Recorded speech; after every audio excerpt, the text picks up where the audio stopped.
Hey there, it's Samantha Hartley of the Profitable Joyful Consulting Podcast. This is season 11, and we are talking about consulting skills. Now, in the first episode, I shared 8 consulting skills that I think are essential, and one of them was networking, the ability to connect meaningfully with others and turn that into relationships that can be beneficial for you professionally, personally. You have colleagues, collaborators, and sometimes even friends. So I thought, well, that's probably enough. I've done an episode on it in season 1, and then I had the queen of networking, Susan Rowan, on. She wrote the book How to Work a Room. So probably I've already covered this enough. And then I thought, I think there are a couple of things that I've seen in the last couple of weeks, and I really want to share because I feel like there's a couple of opportunities in networking that are amazing if you're not networking this way. So I'm going to go ahead and talk about those. A lot of people feel like, I'm not a networker, not really a networking person. I don't like to shake hands and meet people and stuff like that. And I feel like I get it. There is a way to network that can feel good for you. I've always said about marketing, when you're doing marketing, and if it doesn't feel good, you're doing it wrong. So it should feel joyful, at least mildly pleasant when you go to put yourself in networking situations to go and meet new people. And what you're looking for, if you're in a networking situation where you walk into a room full of people that you don't know, so you go to a conference or you're at a wedding, who knows where you are, but you walk into that room, you want to look for your people. And I always feel like you just kind of gravitate towards them. If you look a room, you're like, oh, those people look like my people.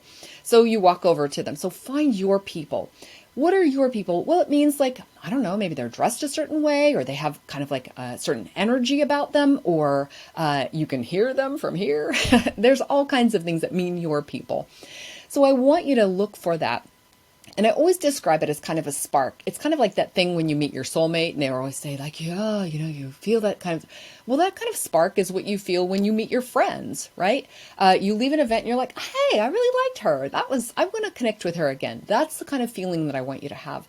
It should feel light like that, or maybe compelling, oh my God, we had the best time talking. She was amazing. I definitely want to stay in touch with her. That's the kind of feeling that I want you to have. So seek that feeling, pursue that feeling. One of the biggest places people are getting clients right now, I'm seeing from my clients and from myself, is in, I'm going to call them affinity groups. It's in groups of like-minded people. So maybe you are in an online course where they have a little community element and you're studying, video or content writing. And there's a little community of other people who are there. That is a great place to meet other people and network with other people and connect with them. There's all kinds of things you can do when you connect with them. You can ask them, hey, do you have a content writer you use? Where do you find those? Or do you have a contact here? Networking is not self-serving always. It can be about you, leveraging that network to find things for you, but also for you answering questions and being of service. So it's really just about that connection. Affinity groups bring us together around a shared interest. And very often there will be shared values. And this is the thing that I love. I love to meet other people in online learning groups or in a class, if we take a class here locally, because I love to be around people who are learners. I love to be around people who want to learn. And so when I'm around them, I meet my kind of people. Remember, I was referring to that earlier. People who are students are my kind of people. So online learning environments or in-person learning environments are a great place to network with people. And you can find all kinds of resources there.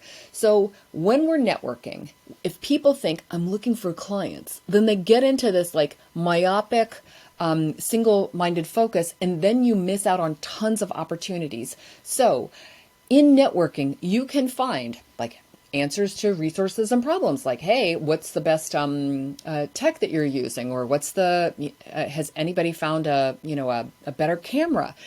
Those kinds of things, those kind of questions you can get answered, but you can also find referrals, referral partners.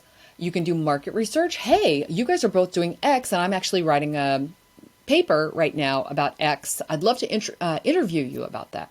Speaking of which, take that market research, whatever you learn and write about, and put it into content. You can also interview people for your content. So interviewing people is a great way for you to take that information. Also give them a platform for you to share things.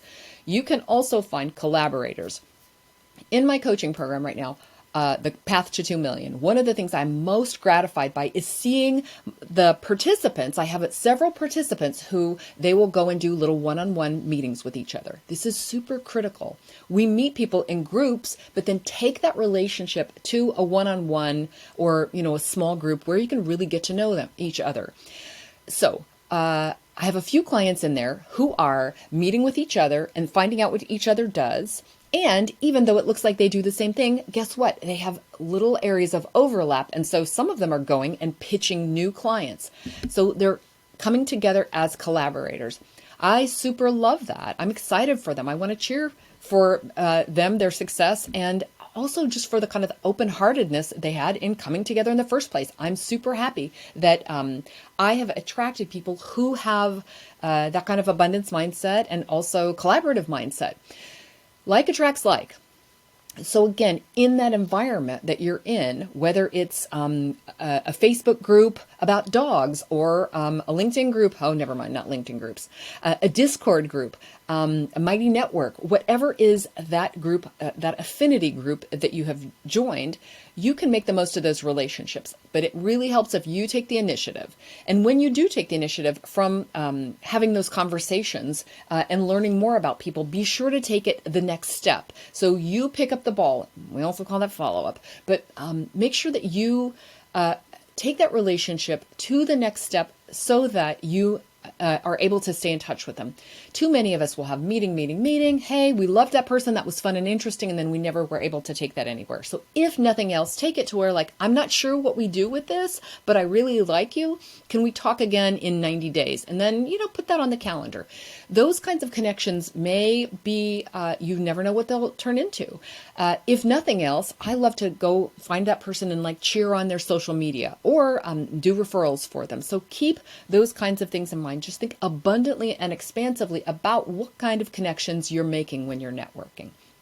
That to me is the most productive use of this skill, is having a giver's mentality and thinking, of my connections that I'm making, what can I do with this connection? How can I help them? How can I serve them? Who can I introduce them to? People love when you introduce them to other people who you think they'll like. One last example. It feels like this can really only work in my business groups, and it's probably not going to work that well in my dog groups or my cooking groups.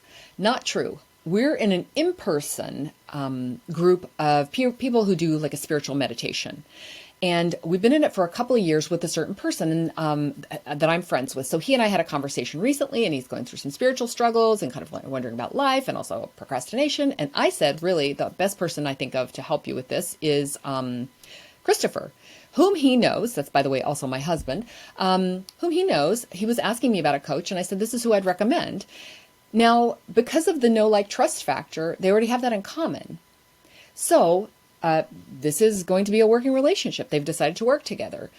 So affinity groups where you meet people and you develop relationships, they can turn into business. It isn't why I joined them. And it isn't ever my intention to go in there and network for business. It is my intention to meet people and to develop relationships. And when you talk passionately about what you do, or if that ever comes up, then it can turn into work. It can also be the kind of thing where somebody says, and this is one of my favorite things that people say, you'll find this in networking situations where everybody's a complete stranger, and you'll also find it in these affinity groups where you've known people for a little while, but they're not sure. They'll say, I was supposed to come over to you and find out more about what you do, but I don't know why. And then you get to say, well, this is what I do. And they go, oh, that's it. That's what I'm needing. So have you ever been in a situation where someone, either a stranger or someone that you've known for a little while says, I think I was supposed to come over and talk with you about something. What do you do? And then you tell them. That happens over and over again to me and to people around me, probably because I've made them aware, come and tell me when that happens. So I'd love to hear if that happens to you, because it is a super fun thing that happens. It's just about energetically, being in the right place at the right time and having the right vibe. And somebody feels comfortable coming over and saying, I don't know why I'm here, but why do you think I came to talk to you? And you can say, I don't know. Are you interested in dogs? No. No. Cooking? No. Maybe you have a business? Yes, I do. So that leads me to the last point that I wanted to make, and that is really about being prepared to answer the question, what do you do? I have a whole episode on jaw-dropping self-introductions and how to answer the question, what do you do? And the thing that I really wanted to specifically talk about today is that during the pandemic, it fell out of favor to say, what do you do? What do you do? What do you do all the time? And I think that's probably a good thing. We're not all defined by our work. What you do in the world isn't like what you do in your work. Like you're there however much you're there. And even if it's a passion or a vocation, it doesn't necessarily mean that you always want to be answering what do you do with like what you do at work. Like I also do stuff outside of work. I also have all these passions and hobbies and other interests. So come up with an answer to what do you do that makes you feel good and is also accurate. So in certain situations, I will sometimes answer, I help people make money doing what they love. It's accurate. It's not the way I would have taught myself to answer that question. It's not the, here's the target audience and the problem and the desired outcome and the benefits it doesn't meet that formula, but it is a true answer to that question. So think about what your answer can be and then also practice like doing it the official way. The other thing is come up with things that you can ask people about, pursue sincere interest in them that isn't what do you do, that isn't about their work.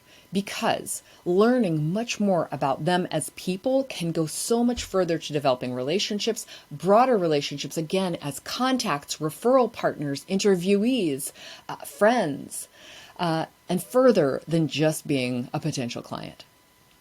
So I hope that this has given you a new perspective on networking and maybe like on what networking is nowadays. It's evolving. What networking is evolving. We're doing things differently. We're being differently. Things have changed. And it can still be an amazing way to connect with others and an amazing way to find people that you will love having in your work world, just not exactly in the way we used to do it and not exactly in the limited ways we used to think about it. So with that, I would love to connect with you online and I will see you there. And I wish you a profitable and joyful consulting business. Thanks for watching. I'd appreciate if you'd like this episode, and if you enjoyed the show, why not subscribe? Be sure to click the bell to get notified when new episodes drop.